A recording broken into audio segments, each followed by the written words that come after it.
Leaders from South Korea, China and Japan will begin their first trilateral summit since 2019 in South Korea's capital Seoul on Sunday. China's Premier Li Qiang and South Korean President Yoon Suk-yeol said that they will work together for win-win results in spite of a global economic uncertainty in a bilateral meeting. Earlier, Li Qiang and Kishida Fumio met with South Korean President Yoon Suk-yeol at the presidential office in Seoul on Sunday. The three nations will address disputes and cooperation and adopt a joint statement on wide-ranging topics such as economy and science and technology.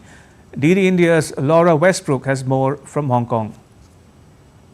This is the first trilateral summit between Japan, South Korea and China since 2019. And that's partly because of the COVID-19 pandemic, but also partly because of resistance from Beijing. And so part of the impetus to hold this summit now is because the United States, Japan and South Korea held their own trilateral summit in Camp David in August last year, where those three countries said they would reaffirm their economic and security cooperation. And so on the agenda when this summit between Japan, South Korea and China gets underway on Monday, we'll be discussing people-to-people exchanges, climate change, aging population, as well as trade and investment. The South Koreans have said that they hope this summit will restore cooperation between these three countries. And Chinese state media has also said that the success of trilateral cooperation depends on balancing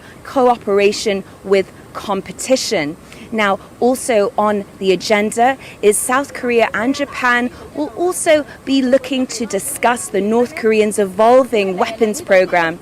They will be looking to China as North Korea's biggest source of aid to try and exert some of its influence on North Korea to abandon its nuclear weapons program. Now, some observers have said while there might not be any major breakthroughs, the fact that the leaders of these three countries are meeting and the optics of that is in and of itself very meaningful. These three countries represent 25% of the global GDP.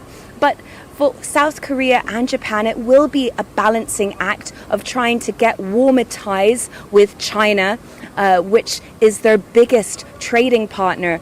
But they have also been growing closer to the United States. That's in the face of concerns over North Korea, as well as China's growing military assertiveness in the region. Beijing will be not wanting to see a further strengthening of cooperation between the US, South Korea and Japan. So it will be interesting to see what comes out of this joint statement by South Korea, Japan and China after the summit takes place on Monday.